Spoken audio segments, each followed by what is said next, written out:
to Wandering Middle Eastern Teacher. I am Abu Laith, and today we have another special teaching guest. Mrs. Lauri Gearhart is with us today to talk a little bit about her experiences in education, and especially in the elementary world. So first, thank you for being here with us today. Yes, happy to be here. So the first question to get us started, why did you become a teacher and get into the education field? I think I've always wanted to be a teacher. Even when I was a young child, we would play school, and I, of course, would always be the teacher. My mom said I'd be a good teacher because I was bossy.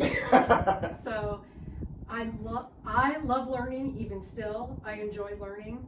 I'll be a lifelong student, and I love imparting knowledge into others, whether they're children or adults. But I love that when someone learns something, that light bulb that comes on, and they've acquired some information and they're excited and happy about it. I love that feeling. Yes. Yeah. So what has been your experience? What did you teach? What grade levels or what subjects did you teach, and how long? I taught 11 years. 1 year was 4th grade and the other years were 5th grade. And I started off teaching all of the subjects. So my very first year of teaching, I had all 7 subjects. Kind of didn't know what I was doing, and figured it out along the way. But as things progressed, we departmentalized. And so one teacher taught all the science, another one taught all the social studies, and I taught all the math. Interestingly, numbers do not come easy for me. I can spell anything, I could read anything, I could write well, but I always have to think about math. It just does not come easy. But I was best at teaching math, and I loved teaching math. And I think part of it was because it didn't come easy to me, that I had to process it. And so when I would teach it, I could teach others the process I would use to figure things out, instead of just, well, you just know it. Yeah. Well, I didn't. I had to figure it out. So. Yeah, that's really good insight. So why did you end up with 4th and 5th graders? Why that particular age group? When I did my student teaching in blocking, where you have a semester where you do half of your college classes and half in the elementary classroom, I was in 2nd grade. Then I did my student teaching in 3rd grade. And I knew I couldn't do like kindergarten. I'd lose my mind if I had to do the letter B all week. You're herding squirrels all day in kindergarten. And I'm just not patient enough for it. But I was kind of afraid of the 5th graders because they're kind of big. But when I interviewed for my position, I was assigned to 5th grade. Oh, okay. And then I ended up loving it. I probably could have even gone into middle school. I ended up liking the older, and they're a bunch of mush puppies, so nothing to be afraid of. Nice.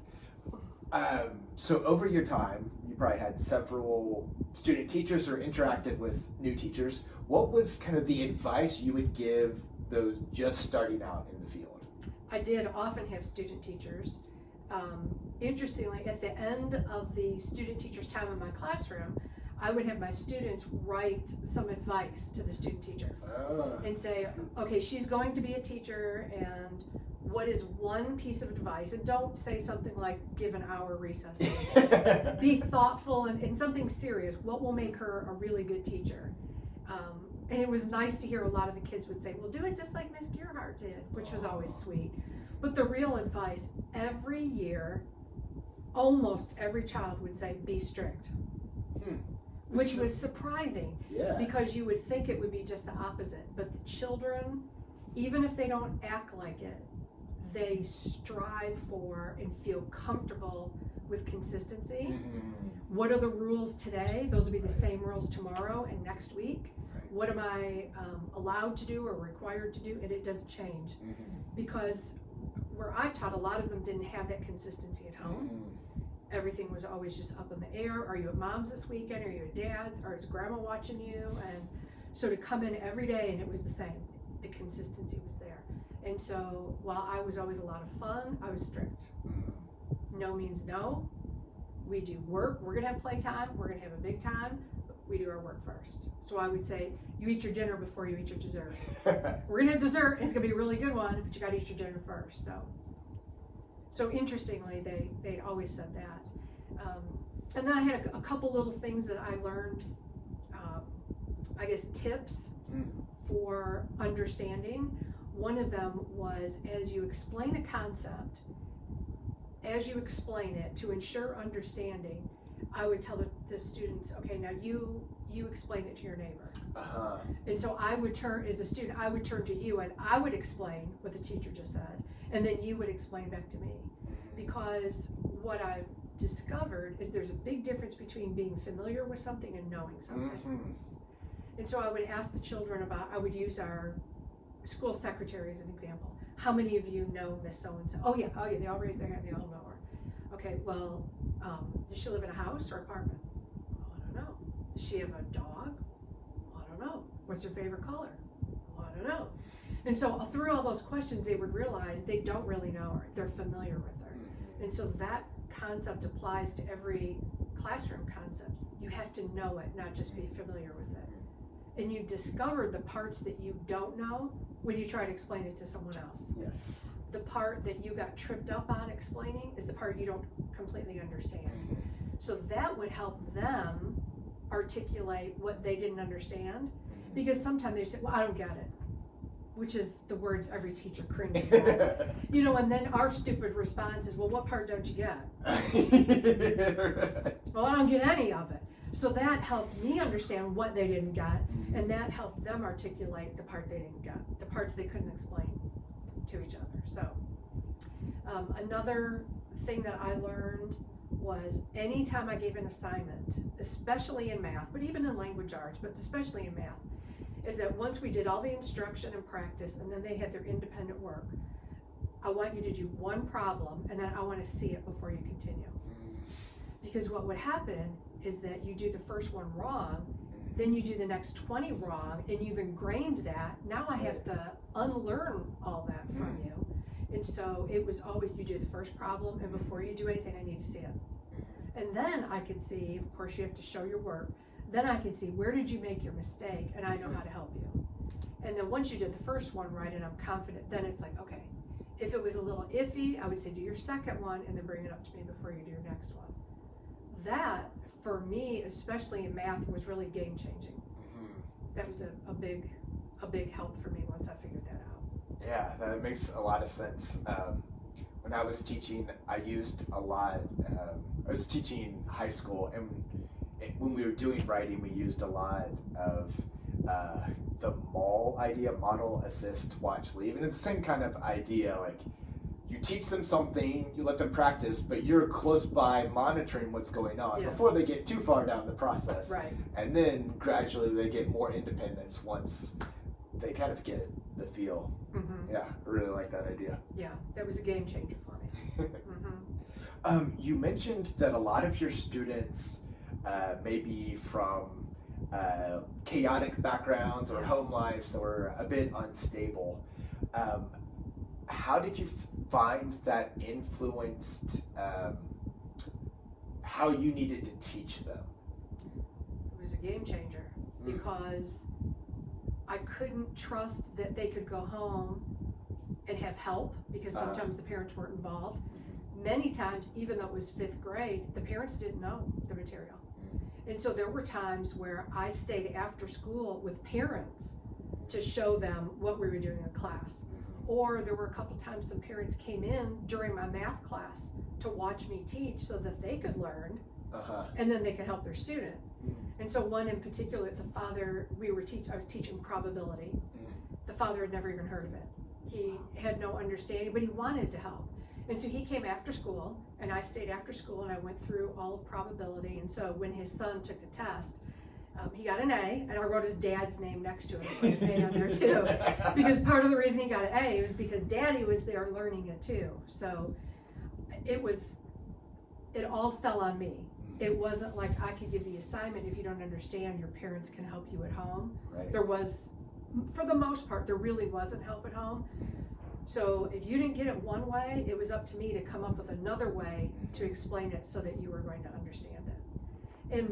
And because they so often didn't have help at home, it got to the point I didn't even assign homework anymore, because it wasn't going to be done. And if they didn't understand it, and someone tried to help them, they all got frustrated, or they showed them wrong, and then I have to unlearn it. So it wasn't worth it. In teaching math, math is definitely one of those subjects that for a lot of kids brings up a lot of fear and Yes. anxiety. What are some of the techniques, the games, the ways of engaging students that you found that help them to get over that fear of math? That was always one of my greatest accomplishments, was that so many children would come in afraid of math or I hate math. Mm-hmm. And at the end, the majority of them loved math. Mm.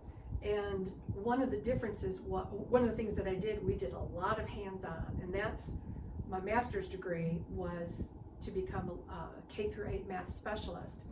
And I had wonderful professors that did everything hands-on with us. And so what made it fun? And so anytime, and one of the things I learned, we call them manipulatives. Anytime you use any manipulatives, for the first 5 minutes they were a toy. Because you can't give a 10-year-old some bright colored blocks and say, you can't play with them. So the first 5 or 10 minutes was, you can just play with them. Mm-hmm. Then after that, bell rings and it's like, now they have become highly sophisticated math tools. They're no longer toys. So it gets that play out of it where they make building blocks out of them and all of that. And now they're highly sophisticated math tools, and that's what we're using them as. And my idea, especially in math again, was always, you will learn something better if you discover it yourself. Mm-hmm. And so I likened it to asking someone for directions to drive to a particular place. If you're always the passenger in the car and you're asked how to get somewhere, and you say, well, yeah, I know where that's at. It's kind of over by that big grocery store. I can't think of the name of it. On that main road, But if I ask you who drive it, you could say, oh, well, that's 5 miles down the interstate. You're going to get off at exit 122, make a left, go down about a mile, and it will be on your right. What's the difference? You've driven it. You've discovered it on your own. And so what I always tried to do in math is let you drive your own vehicle. And I'm not going to tell you the answer. I'm not going to tell you exactly the concept I'm wanting you to learn. I want you to discover it. Mm-hmm. And so, for example, when we would work on decimals, I would have a place value sheet, which was just a large piece of construction paper that was laminated, had plastic over it, and I would have the columns for the whole number. There'd be a decimal, and then tenths, hundredths, and thousandths, and I would have little pieces that we would use. So my lesson for that day was understanding equivalent numbers. Mm-hmm. But I didn't say that to start. We used the pieces, and I would say, use your pieces and show me 3/10. And they'd show me 3/10. And I would go on with a bunch of them. And then it would be, show me 30 hundredths. Well, by the end of the class, half of the children realized that they don't have to change their math. When I would say, show me 3/10, show me 30 hundredths, show me 300,000, they would just sit there with their arms crossed, looking at me and smiling and leaning back in their chair because, that now they got it. Well, I didn't have to say at the beginning, today's lesson is understanding equivalent decimals. They discovered it. Then once they discovered it, then we could say, yes, our idea today was, and then we would go on and then I would go ahead and discuss it. That also for me was a game changer in math. That instead of me always trying to tell you what it is, I'm going to carefully lead you on a path of discovery so that you can discover it yourself. Yeah, that definitely sounds like a helpful idea, and to really help the learning be the student's own. Yes. They own it. And you can see it. When we did fractions, we had fraction bars where each bar is a different color. And so you would start off on this as one whole, and then there would be 2 half pieces. And so again, I would just let the children just play with the pieces to discover. And just move around the pieces and look at them and what do you notice? And then they would start to say things like, well, if I put the 2 halves together, it's equal to that one whole. And then that would lead another child to say, well, if I put 5 of the fifths together, that equals one whole. And what else do you notice about the pieces? And they would say, well, the bigger the denominator, the smaller the piece. Well, yes, of course, those are all concepts I want you to learn when we're studying fractions, but you just discovered it yourself. I didn't have to do a whole lesson to teach you that. Now, of course, I did lessons after that and we practiced, but you discovered it on your own. And so that's helpful. And then it makes it feel like more,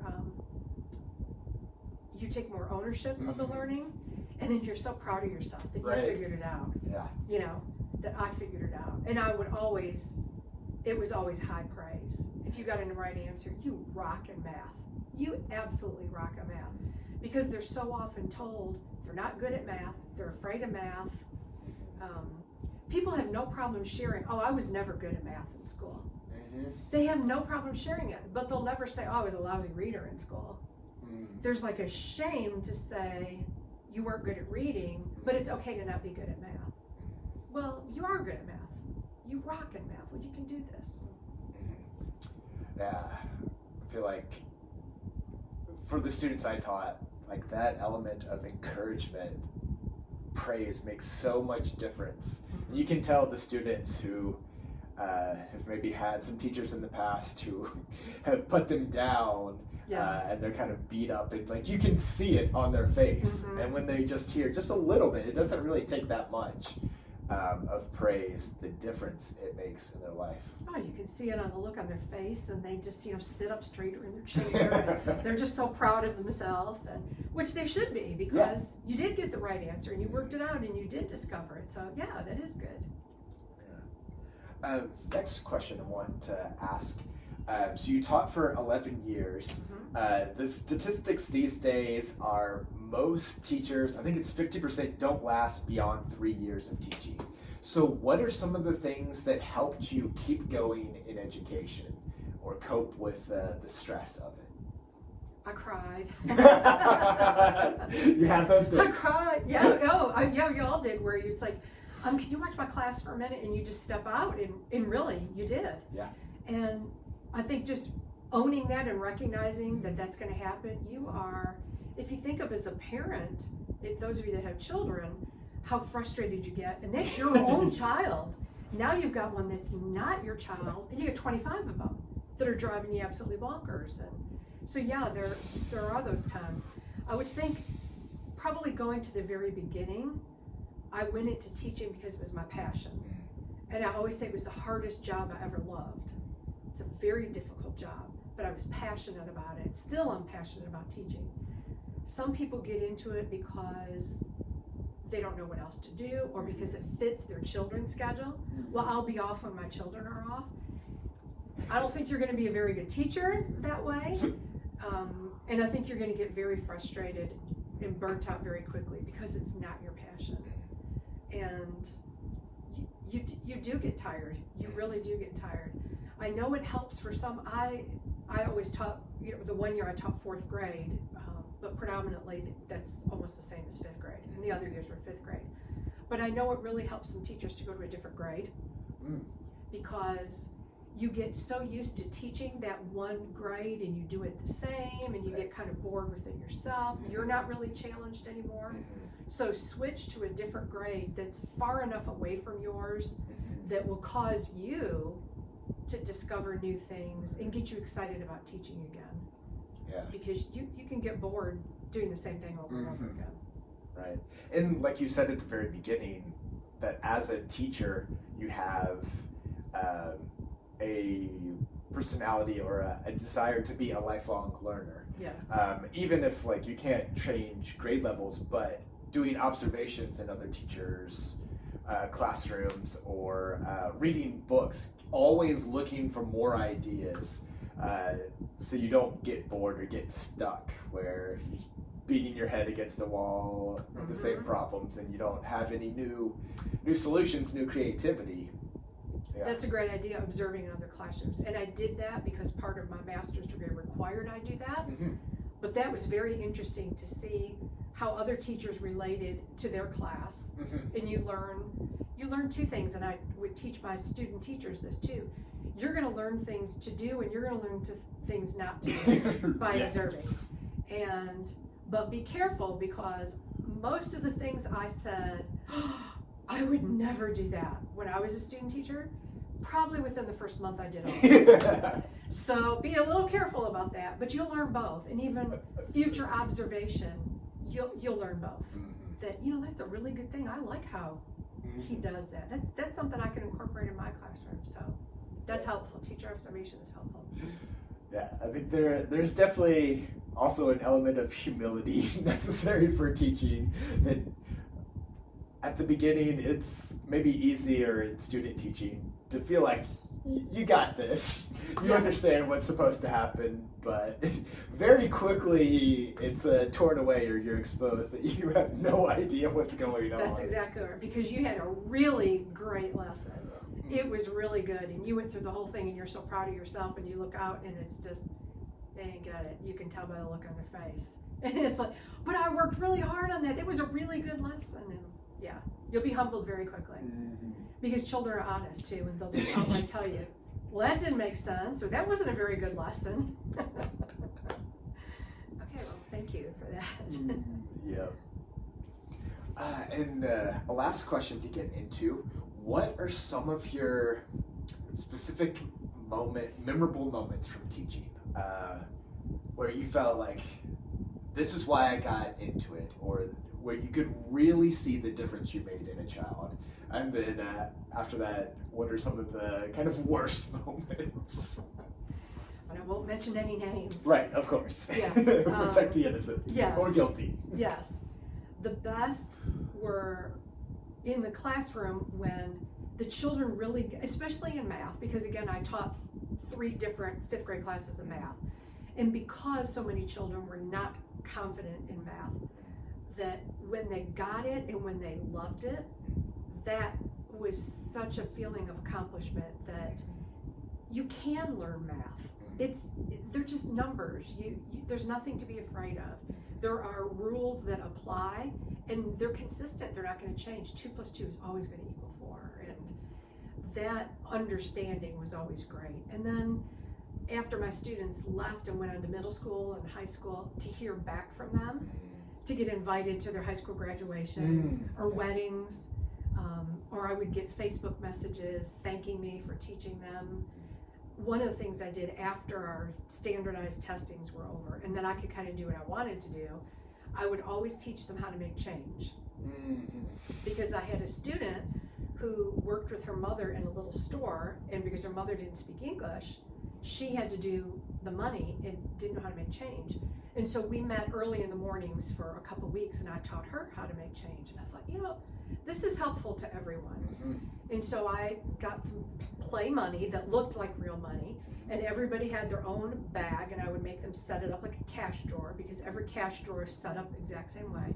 And I would teach them how to make change. And so I would get calls afterwards or Facebook messages saying, I got a job because I was the only one who applied that knew how to make change. Or, thank you, because I work at the farmer's market with my grandfather and I know how to make change. So those kind of things are just, they were listening. I was effective. I did make a difference in something. And then I saw one student, and after years, he said, do you remember me? And I'm like, yeah, I sure do. And I said, great, it's nice to see you though. And he said, I just want to apologize. He said, I know I was really bad in 5th grade. I just want to tell you I'm really sorry about that, which was very sweet of him. And I thought, yeah, you were. But it's fun to see them afterwards and to see what they're doing, and to see that, you're never going to have every student like you, and you're never going to have every parent like you. And I have my share of those out there. But those that did relate with you and bond with you and like you and learn from you, to see those children after they've gone on is just the best feeling. To be in the store and hear across the store, Miss Gearhart, and somebody comes running to you, and that makes it all worthwhile. And the worst parts were the behavior. That some very, very troubled children, that once they get into middle school and high school, there are other services for them, other placements, even other schools, but at the elementary level, there is no other place except the regular classroom. and I would get very frustrated finding myself having to stop with my whole class to deal with this one or two behavior issues. And I would say for most teachers, especially American teachers, they would probably just about all say the same thing, that the behavior issues. So right, yeah.